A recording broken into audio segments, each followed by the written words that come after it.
Wait, how does this work? You just press the button. This one? No, not that one. You're listening to Press the Button, a Plowshares Fund podcast dedicated to nuclear policy and national security. Everything seems impossible till it happens. Everyone would be affected by a nuclear war. Our government is planning to spend trillions of dollars to develop new nuclear weapons that we don't need. You can't win a nuclear war. We are all experts on nuclear weapons because we are all going to be affected by those nuclear weapons. And here are your hosts, Joe Cirincione and Michelle Dover. Welcome back. I'm Joe Cirincione, President of Plowshares Fund. And I'm Michelle Dover, Director of Programs, and we're your co-hosts of Press the Button. Today on Early Warning, our news segments, it will be all about money, deterrence, and allies. Cover that in 7 minutes, and after that, we'll do our Q&A, where Joe will answer a question from Clair in Massachusetts. I love these questions, Michelle, and I love debating them with you and talking with you. And thank you for all of you who have sent these in and for sharing this podcast. We're building up followers steadily. We seem to be growing every week. Please rate us, share us, tell your friends about us, and keep those letters and questions coming.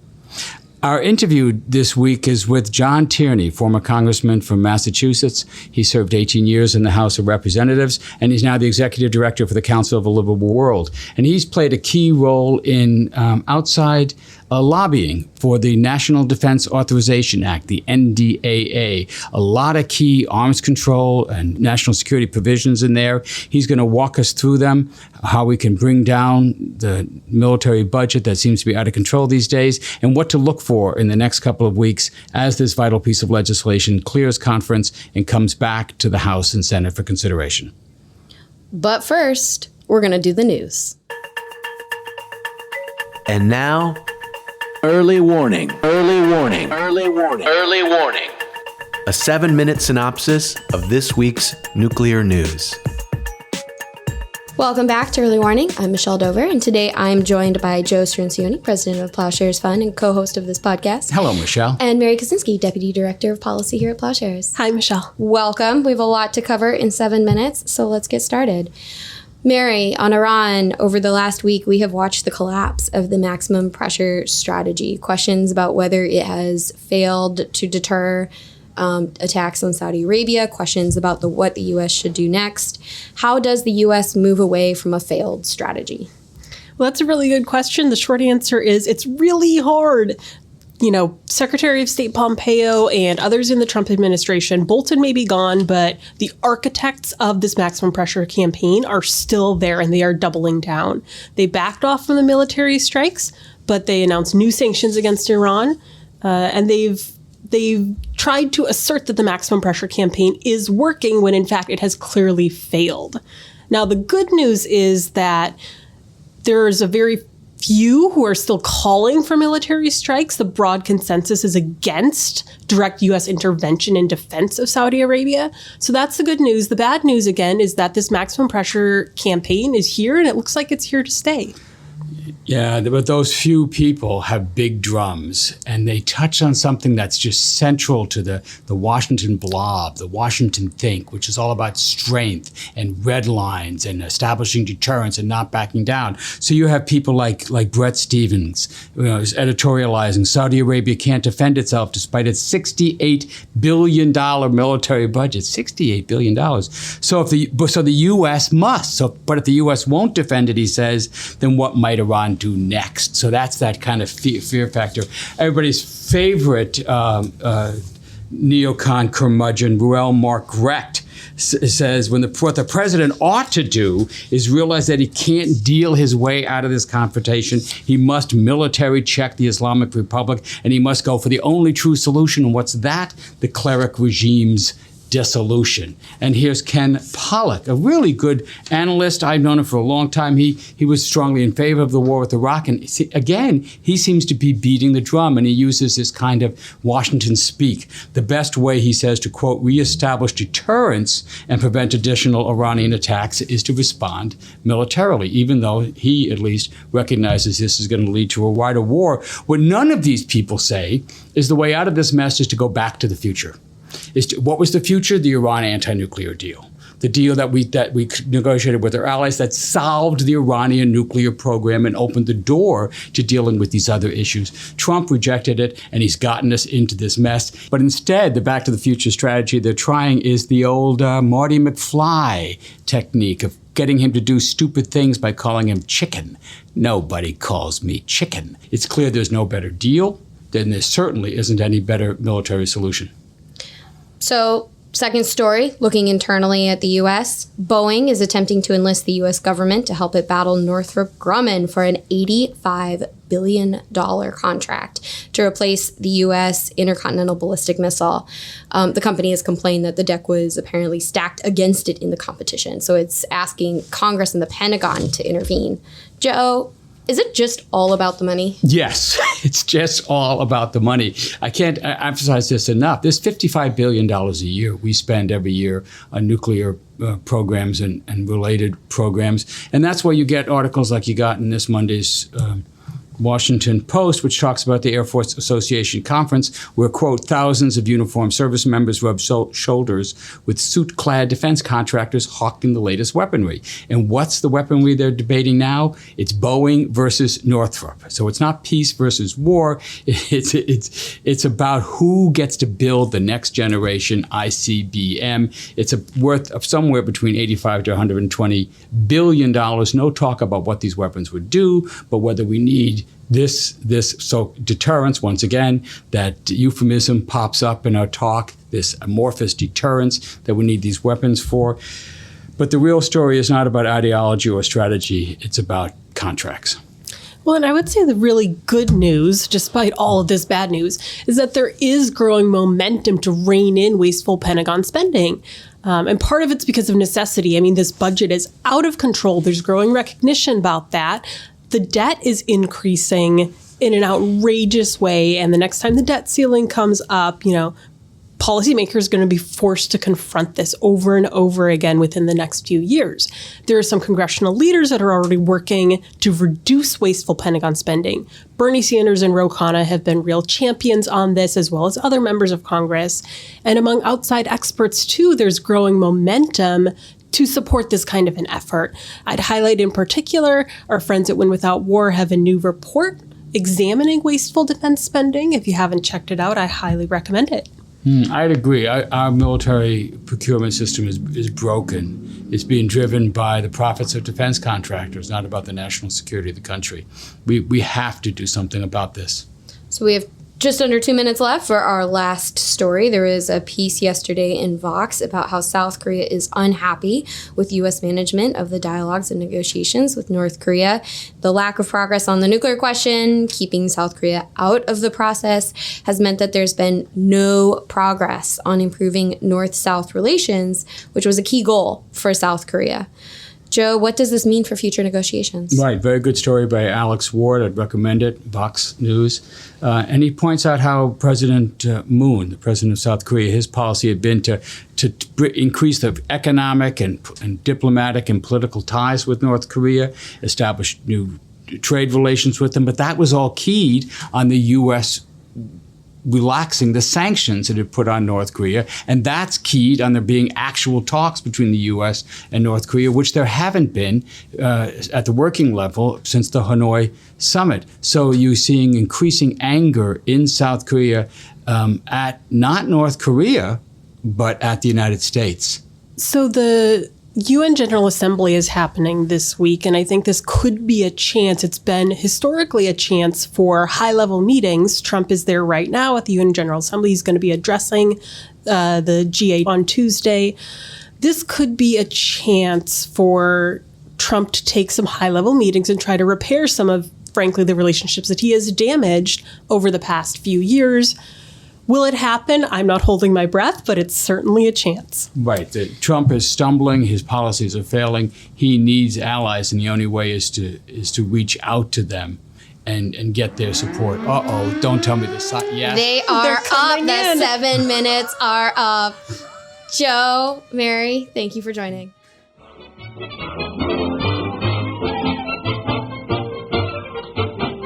Letters, we get letters. We get stacks and stacks of letters. Another week, another question. Joe, are you ready for this? Say the magic word, win $100. Yeah. Okay. Here we go. Let's go. So Clair in Massachusetts has decided to play devil's advocate. Clair. Clair. Thank you. She wants to know what would be the major issue with Iran getting a nuclear weapon. Wouldn't they just balance against Israel and maybe the Saudis the way the Americans and the Soviets balanced against each other in the Cold War? Why should we be so concerned? There would be a balance. It's called the balance of terror. That's absolutely right. And that is the proliferation imperative that gives rise to countries' decisions to get these weapons. When their neighbor gets them, India, then you get them. And what happens is it sets off a chain. It's not automatic. I used to be a big proponent of the nuclear domino theory, and I would preach this. I gave talks about it. About the fear is that if North Korea gets nuclear weapons, other countries in the region are going to want them. South Korea, Japan, Taiwan. If Iran gets nuclear weapons, Egypt, Turkey, Saudi Arabia are going to want them. And that I still think that's true, but it's not automatic. It's not automatic. And North Korea has had a nuclear weapon since 2006, and South Korea does not have one. Japan does not have one. So it shows that there's things you can do, that policy matters. How you treat these issues matters. So let's go back to the question. If Iran gets a nuclear weapon, there will be an immediate demand within at least parts of Saudi Arabia and Egypt and Turkey. And since those are all autocratic regimes, if the leadership is part of that, if the dictators who rule those countries are part of that, you could see them starting nuclear programs. But there are things that we can do to stop them. And Colin Kahl actually wrote a terrific book on a report on the Saudi bomb, on why Saudi Arabia would be unlikely to get a nuclear weapon, even if Iran did, because of the alliance concerns. This would break the U.S. alliance. And technology concerns. They don't know how to build a nuclear bomb. Well, more precisely, the science is there. There's no secret to building a nuclear bomb, but it's an engineering challenge, and it would take them a decade or two to develop the infrastructure to build a bomb, so he has some time to influence it. But you do not want to start that chain. It's not automatic, but thinking that Iran having a bomb would somehow balance Israel is not seeing the whole picture. What it does is produce new nuclear threats, new uncertainties, and just think about what the Middle East would look like with not just one nuclear country. Israel has about 80 to 100 weapons, but 2, 3, 4 nuclear countries. I mean, that is a recipe for nuclear war, for nuclear disaster. You don't want to start that chain reaction. We learn something new every week. Thanks, Joe. Thank you, Michelle. Thank you, Claire. I'm Joe Cirincione, and it's my pleasure to be here in the Glass and Closed headquarters of Plowshares Fund, D.C., with John Tierney, the Executive Director for the Council for Livable World, who served 18 years in the House of Representatives, working on many of these issues, overseeing many of the military security issues we're going to talk about today. John, thank you very much for coming in. Well, Joe, it's a pleasure to be here and good. Be with you. Let's get right into it. We are on the verge of the end of the year-long process that began in January to craft the military spending bill, what they call the National Defense Authorization Act, or NDAA. It's in conference now between the House and the Senate. Tell us a little bit about what you expect from this bill and how you and the Council for Livable World are working on this bill. Well, the bill obviously is the largest discretionary spending bill that comes out of the Congress in any given year. And it's enormous. And it's going this year, apparently, going to rise from $716 billion to somewhere around $738 billion. The Senate, however, would like to have $750 billion, and the House tried to knock that down to $733 billion. Of course, the House is controlled by the Democrats, the Senate is controlled by the Republicans. There are two distinct views of how we ought to go about our national security business. And that's the real context in which this whole discussion is taking place. But this is a lot of money, no matter what figure they end up with. And 738, I think, is the agreed upon figure in the budget resolution. That is a lot of money, far over what we were spending during the Cold War. That's one way to look at it. The other way to look at it is how much of the money in here is really going towards security interest. At the end of December in 2018, the president talked about reducing the Pentagon budget from $716 billion to $700 billion, cutting it by 5%. I remember that. And within 2 months, by February 2019, he was talking about increasing it to $755 billion. The power of politics, of how people try to associate how much you spend with how good you are on national security. Right. Every nickel matters. Was only spending on the essential, and then it turns out they just make things up. So there's $55 billion as total dust.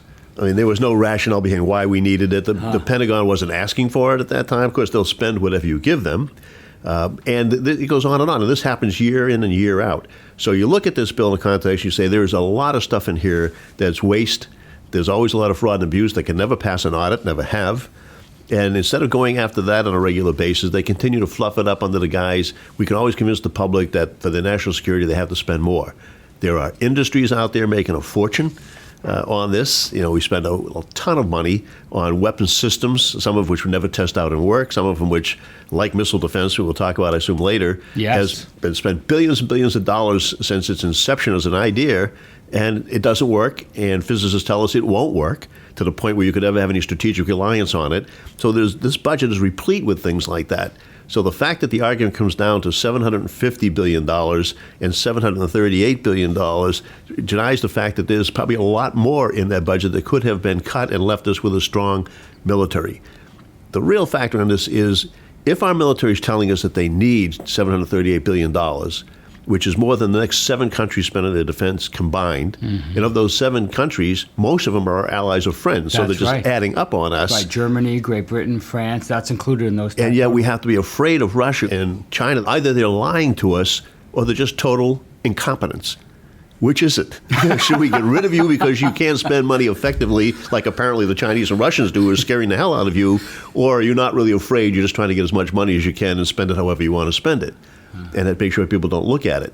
So we go in as Council for Livable World, we say there are 2 things on this. One is we want to try and eliminate those programs that really aren't enhancing our national security. That money can be used for things that will, whether it's going after new technologies like cyber and cruise missiles and things of that nature that you have to take a look at, or whether you can put into a domestic expenditures, which the chiefs of all the forces tell us is as important to our national security as anything else. If you don't have a strong domestic component, if your infrastructure isn't strong, your education system isn't strong, your people aren't healthy, that's not a secure nation. Or as former Secretary of Defense Jim Mattis testified, if you cut the State Department's budget, you're going to have to increase mine because I'm going to need more ammo. Right. And the problem is, in this White House in particular, and too many of the Republicans in Congress are just going along like little lapdogs, they don't like the State Department. They don't like diplomacy. They don't like the notion of trying to work things out with allies or adversaries. And instead, they sort of had the Bolton theory. It'll be interesting to see how strong it is after his departure. But the theory of, we don't trust anybody. We don't think anything can be verified. We don't want to have any multilateral international agreements. We just want to have more power, more weapons, and we'll bully our way through this and demand of people that they do what we ask them to do. Well, it hasn't worked in Iraq. It hasn't worked in Afghanistan. It hasn't worked in Vietnam. It hasn't worked on and on and on. And the things that have worked when we've sat down with people and we've entered multinational and international agreements, it's the way that we've reduced nuclear weapons over time under both Democrat and Republican administrations on a regular beat until now. And now the Republican Party, unfortunately, is looking like they're just going to take a ideological position on this, that you can't spend enough and you can't have enough weapons, and we don't really have to comply with our obligations under non-proliferation treaties to reduce the number of weapons that we have. And it's just been an insane world. The Council for a Livable World, as you know, Joe, we endorse candidates that have progressive, smart nuclear policy. We used to endorse as many Republicans as we did Democrats. senators like Hatfield, like Lugar, Yes. like Ed Brooke from Massachusetts. You can't find somebody out there now that will be willing to take a public position that makes sense, the kind of sense that Ronald Reagan and the Bushes and other Republican presidents have used to sort of go about this in a reasonable manner. And this bill exemplifies all of that, the heavy spending without any real intention of does it really make you more secure or safe. Tell us a little bit about the Council for the Livable World, and we'll get back to the NDAA. You are one of the few arms control groups who not only lobby on the Hill, but actually have a PAC that contribute to candidates, and you do this endorsement. Tell us how that works. So our founder was Leo Szilard. He was a physicist who actually came up with the chain reaction of nuclear bombs. Right. I start my book, Bomb Scare, quoting Leo Szilard when he realized what the chain reaction meant, and that you could, in 1938, and then you could actually build a bomb. Yeah. And Genius in the Shadows, a great biography of him, incidentally written by one of our former board members. But he started the Leo Szilard started the council. Prior to it, he tried to convince people, once the bomb got developed and he saw how inhumane and catastrophic it could be, he tried to convince members of Congress that this should either be internationalized so that nobody can use it without everybody's consent, or we should keep it for only peaceful purposes in some way. And he would spend a lot of time in Washington, in hotels, and members of Congress would go to him and try to learn about the situation, to understand it. In 1962, when the Cuban Missile Crisis struck, he realized that just educating people and just giving them the scientific facts, or as he called it, the sweet voice of reason, wasn't working, that you had to get political, that these people in Congress who were making decisions had to know there was a price to pay in terms of votes if they didn't take the right thing. So we formed the Council for a Livable World. And the council goes out and finds... Back then, 1962. 60s. All right. So the council would go out and identify people that were running for Congress, the House and the Senate. Primarily his focus was on the Senate originally, that would have smarter policies, that understood the need to reduce the risk of nuclear catastrophe and take policy votes that way. We raised money for people as a conduit. Yes. So Joe Cirincione were running for the House of Representatives, and we knew you were going to be good in policy. We'd ask the members of our organization to send a check, make it out to Joe Cirincione, send it in, and then we deliver it to Joe Cirincione. Right. And now I've done Joe this. knows I have made contributions the other way around. I've actually given you your PAC funds to give out to candidates. But when Joe Cirincione then wins the election, he knows that there were a ton of people who believe in this issue that had an impact on his race. And so when the council shows up in his office, he's willing to listen, and he knows that there are going to be 100,000 plus people who could be writing him and calling him if he really starts to go out the reservation and do crazy things. And I've been trying to look for information, and I haven't done this yet. I got to admit, I've never been to the website to check on a candidate, but I've been getting calls from people who want contributions, and I want to check on their record. Where do I go?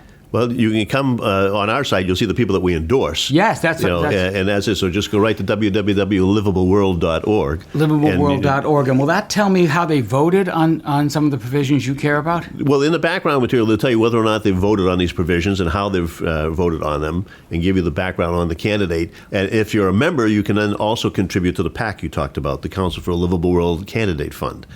That's the money into that in a given race, that PAC can then add additional money for Joe Cirincione. So if you maxed out to Joe Cirincione through the council, but he's in a tight race and you need this person because his opponent is awful on these issues, you can give an additional check for the PAC. Before we get in trouble for some kind of campaign regulation violation. This is all perfectly. The idea with Leo Szilard was it amplifies your voice. I just want to be clear that I am not running for office. I know my wife said I can run for office with my next wife, so I'm not going anywhere. They must have talked to my wife who advised them not to do it. Yeah, that's probably true. But this brings us back to the NDAA, actually, because you have had a very successful year on the House side in lobbying for and supporting some key national security provisions. So what are the victories you're proud of? Look, I give a lot of credit to the chairman of the House Armed Services Committee, Adam Smith, who's just really smart on these issues and can articulate them well. We are so lucky to have Adam Smith. In fact, he just agreed to come and do our October 24th public briefing that we're going to have at the National Press Club. He's going to kick us off at 8:30 a.m. We'll be plugging this on the podcast. He's so thoughtful on the issue on that. And he came into Congress the same year that I did, 1997. So we were classmates in that regard. But he also had a group of new members and returning members that we like to say were endorsed by the council and people like that. And what they did was they addressed a lot of issues. primarily about that was whether or not we're going to give this president or any president new nuclear weapons of a different nature. Yes. Instead of continuing the drumbeat of reducing nuclear weapons and trying to stabilize things in the world, make it safer, this president has said he wants new weapons, such as low-yield nuclear warheads to put on missiles coming out of submarines. And that just really destabilizes the world in a number of different ways. But we've already decided as a country to not have low-yield missiles coming off of submarines. In fact, we decided in Congress when President Bush was in that we weren't even going to have non-nuclear weapons coming off of submarines because people wouldn't know which was up. Right. Would it be a missile that was nuclear tipped or not? Right. And once you fire that off, they now know, the adversary knows where that submarine is. You start firing off missiles, say, well, it was only a low yield. We've just given up the place where that ship is. And the fact of the matter is we already have about 1,000 of these that are airborne, that if you really thought there was a need for low yield, then you could take it and use it in that way. So it's totally unnecessary and destabilizing in that sense. So we're fighting that. And we got a provision in the House. That's one of the top priorities. Got a provision in the House that would say, not going to do it. Okay. Take the money out of that. We think the New START treaty is critically important. You know, this is the treaty, the last remaining treaty that actually limits the number of nuclear weapons that Russia can have, the United States can have, and puts a verification process in place that is the best that we have in the world, and our military relies on it and is very much in favor of continuing it. Well, this presidency has indicated they might want to move away from that, not extend it when the time comes for that. There's provision in the House bill that says we think you should extend this until 2026, and it makes sense. The whole idea of the silos that we have in part of our intercontinental ballistic missile area. These are the silos in the middle of the country, about 400 of them, that send up these missiles towards Russia or China or whatever adversary. They're a target in return from Russia or China or anybody. If they want to have a nuclear war, that's where they're going first. And so they're in high alert, many of them, and it's totally destabilized because once they're gone, you can't call them back. So there's a provision there that says, look, we are not going to continue spending more money to modernize these things. They're good for a lot of years right now, and this will give us time to think whether or not that's a component we want to keep. Yes. Are our submarines enough? Right. Are our bombers enough? Reconsider the ICBM force. Right. Save a lot that. of money. Don't start dumping more money into it and doing that. Right, so that was important. About $120 billion to modernize that force that we could save right off the top. Exactly right on that. Let me talk to you about one of the provisions in the bill that doesn't get a lot of attention, and that's the missile defense program. Now, you and I go way back. Way back, yeah. We go way back on this. In fact, I was privileged to be a witness at a hearing that you held in 2008 when you were chair of the subcommittee on national security and legislation for what was then the Government Reform and Oversight Committee. And you were prescient on this, I have to say.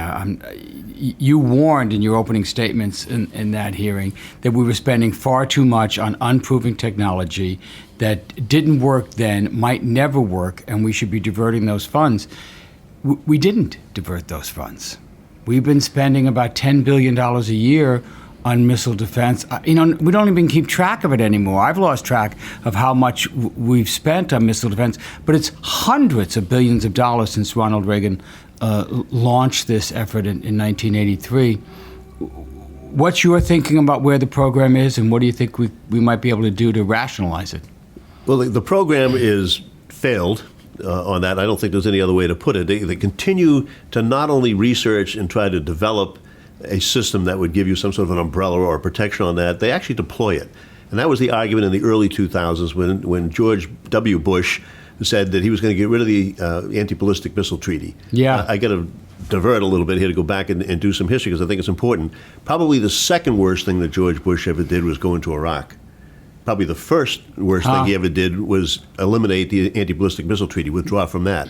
That was a treaty that just recognized from all the nuclear countries that if somebody was going to build a defense, it would always be defeated by having more offensive weapons. Right. It's cheaper to build the offense than it is the defense. The defense is harder to run. But if you say you're going to build a defense, I can't, as your adversary, think that it doesn't work. I have to take you at your word that something is going to work. Well, when the ABM went out, then Russia said, well, wait a minute. If you're going to have a defense, we have to create more.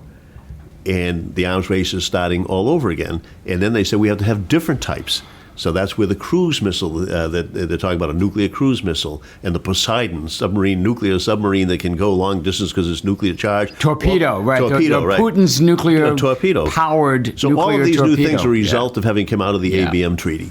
And the missile defense thing, ironically, doesn't work. It hasn't tested very well. Less than 50% of the time, it's been successful against scripted tests. But the fact of the matter is, they know the time, they know the speed, they know the trajectory. It's always in the daytime. There are no countermeasures. What's your bottom line on missile defense? Look, if you politically, you're probably going to have to keep spending some money to research whether or not this can ever be done. Yes. And to test it. Well, but we you might- and I would certainly say- I ought would not say- to be deploying it. Right. And to put it in the field knowing it doesn't work, and then to try and take that out, replace it with something that you think does, and keep doing this. So what's your recommendation for the next president of the United States? Say the The Democrats same are one that we had for lucky Bill enough. Clinton. What's that? Reduce all of the money except put a small amount in research and development and testing, and do not deploy. Right. When Clinton asked the chiefs, one of the few times the chiefs have been asked about this, that's what they recommended. A modest budget, most of it spent on theater missile defenses, the short-range defenses that work, and all this stuff about a national missile defense system, the long-range defenses, keep it in research. It's hard enough to do the theater or the regional defenses. There's a question about how well they're working, and a good one right now in Saudi Arabia. Where were those regional defenses when some 20-odd missiles or drones or something struck the oil fields? But that's an argument for another day. Well, it's also a demonstration of how futile it is to be pouring money into missile defenses when they can be subverted, overcome, spoofed, tricked by very cheap drones, very cheap cruise missiles. It is always cheaper for the offense than it is for the defense. And so here's the status of it right now. Good. So the idea of this is that you would have a silo, you would put in a missile. The missile doesn't have to be nuclear, tipped or anything like that, because what happens is it's going to be shoot up. It's going to go outside the United States, the world's atmosphere. It's going to supposedly have radar, track down and see an incoming missile. They're going to be able to adjust the direction, and that missile is going to be able to hit the missile with the missile, and the kinetic impact of that is going to destroy the incoming missile. The problem is getting that to happen if there are countermeasures, as you say, very cheap countermeasures, if the speed's not known, if it's at nighttime, not daytime, all the things they haven't tested against. And as I say, they have less than a 50% track record of success, so-called success, on scripted tests right now, and they haven't had the kind of test that would show that in a real-life scenario on this that it would work. And the physicists, Joe, that used to be on those panels with you since the early 2000s, when I first started having these hearings in the late 90s, all the way up through the ones that you were on, the physicists would come in and tell us it's not going to work. You can hit a bullet with a bullet, but you can't get through the sophisticated countermeasures. You can't always understand what the trajectory is going to be. It's too much of a physics problem to solve. And it then leaves you with a problem. Somebody's just going to come up and overwhelm you with more weapons, which you can't deal with, or different types of weapons, which you see now. So let me ask you. Sure. The next president comes in, and let's say it's a Democrat, and they want to rationalize the defense budget, and they want to take a bunch of your recommendations, and you get to the missile defense area, you say spend less. Okay, anything else? Would you keep the structure the same way? Would you keep a missile defense agency? What's the function of the missile defense agency on Capitol Hill? Well, first of all, you get rid of the Missile Defense Agency as a standalone entity outside the Pentagon. You put it back in the Pentagon, so its money has to compete with the rest of your defense budget. One thing that we continually fail to do is to make choices in our defense budget. We act like there's an unlimited checkbook, and whatever idea you want to float out there, we'll just write a check for it. Try doing that in a domestic program that have your head. I get an education idea. Let's throw some money into education. Right. No, it's not going to happen. You have to make choices. As it is, the Missile Defense Agency acts as an in-house lobbyist for the programs. For example, the week this podcast airs, I think the Missile Defense Agency is going to be on Capitol Hill giving them briefings on everything. On how great this program is. On how great this program I heard a hearing of the House Armed Services Subcommittee on this, and of course, you only have 5 minutes as a member to ask a question, so it's hard to follow up. But one comment one of the generals made was, it's 97% effective. No, it's not. No, it's what are you talking about? You've only had less than 50% success. Well, what we would do because of that is we would send more than one missile up against any particular target. Yeah. Well, have you ever tested that? No. And what about the fact that if it's a systemic problem with the missile you're sending, isn't that just going to be the same with every other missile you send? Right. In 2010, I put language in the NDAA that there'd be a Jason scientist study about the efficacy of this program, because it came out and they classified it. But my opinion did not change one iota about the fact that this is a program that shouldn't be funded and shouldn't be pursued. In fact, it was strengthened by that report. So now what they try to do, they try to get rid of Jason. Yeah, that's right. Which is one of the things in this bill is we try to make sure they keep it. Oh, is that right? That's right. Right, bring back, or sustain the independent scientific assessments. The other part that's in the bill and needs to be put on that is the testing and evaluation director. Yes. Which is Phil Coyle, who's our science director now, who did it under Bush and Clinton. Yes. Used to give periodic assessments of how this program's going. Director of Operational Test and Evaluation, right. yes. Used to give periodic evaluations of how this program is going. The Trump administration has eliminated that. Again, and so there's language in there to reinstate the technical and scientific oversight. They don't want anybody to know what's not working. Right. We're going to close with another subject dear to your heart. You just wrote a joint op-ed on the Hill on the military spending on overseas bases. It's titled, Military Spending Has Many Points of Contention. Closing overseas bases isn't one of them. And you cite some startling statistics on our bases. Can you just tell us a little bit about that? Well, did anybody know that we have 800? 800. Bases, and that's probably an underestimate. Yeah. So I got interested in this. 800 military bases around the world in some 90 different countries around the world. And back when Chalmers Johnson used to write on this issue, he's now deceased or whatever, there were 1,200 in his estimate. So we started having hearings using the General Accountability Office to try and have the Pentagon tell us how many there were. After almost 2 years of arguing what is a base, what's called a base, what's not called a base, something like that, we came up with about 1,200, the number Chalmers Johnson had. The interesting thing about overseas bases, you do not need a congressional act to close them. So between George W. Bush and Bill Clinton, they closed about 400. Yes. All right. The question really is, how many of those bases has Congress voted to actually locate where they are? What's the purpose of them being there? Mm-hmm. How many times has Congress voted to station troops in those locations, and toward what end? The cost is enormous. When you build a full base, some of these things are called lily pads, so they're smaller in different ways, but a full base is very expensive. You've got all the accommodation you need to house family members of members. You disrupt the family, and deployments do not need to all be that far out. This is a great point you make in your op-ed. We can do so much with the troops based here. We no longer need these bases the way we did when we built most of them, which, as you point out, was in World War II. That was the whole rationale. Most of these bases were in World War II or in the beginning of the Cold War. So, look, David Vine has written on this brilliantly. He's got a book called Base Nation, which I recommend to anybody to understand just how many bases we have, and they ought to know who we rent them from in Italy.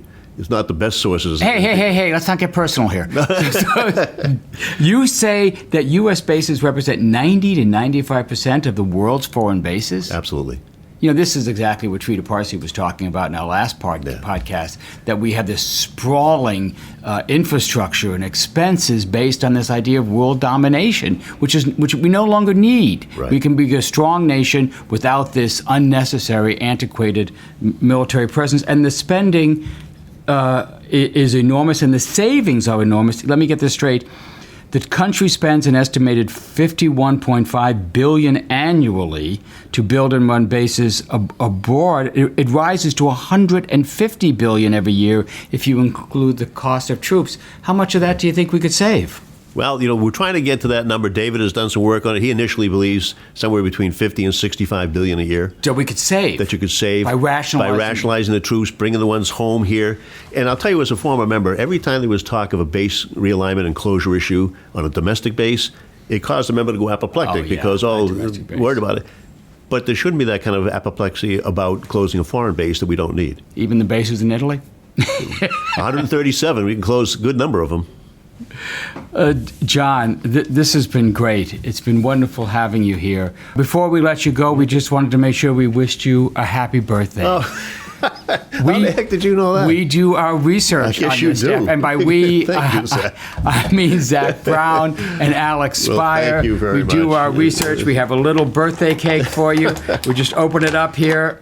And so you could just take. I forgot totally about it until I started getting text early this morning from family members. I was like, "What do you mean? You have your board meeting today?" I know it. I'm busy doing that. Not my birthday, so it's good. It's nice. Happy birthday, John! Congratulations! Thanks. It's a pleasure to have you spend your birthday morning on our podcast. Pleasure to be here. I enjoy what you're doing and appreciate what you're doing. Thank you. Thank you.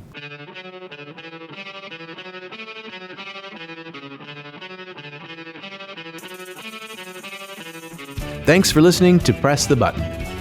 This podcast is produced by Delphine Vigil and Zach Brown. Sound design by Derek Zender.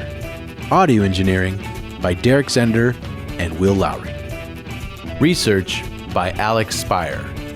Our theme song is by Lyrics Born and the Poets of Rhythm, sampled with kind permission. Additional music by San Francisco-based bands 17 Evergreen and the Society of Rockets. To continue the dialogue and support our work, visit plowshares.org.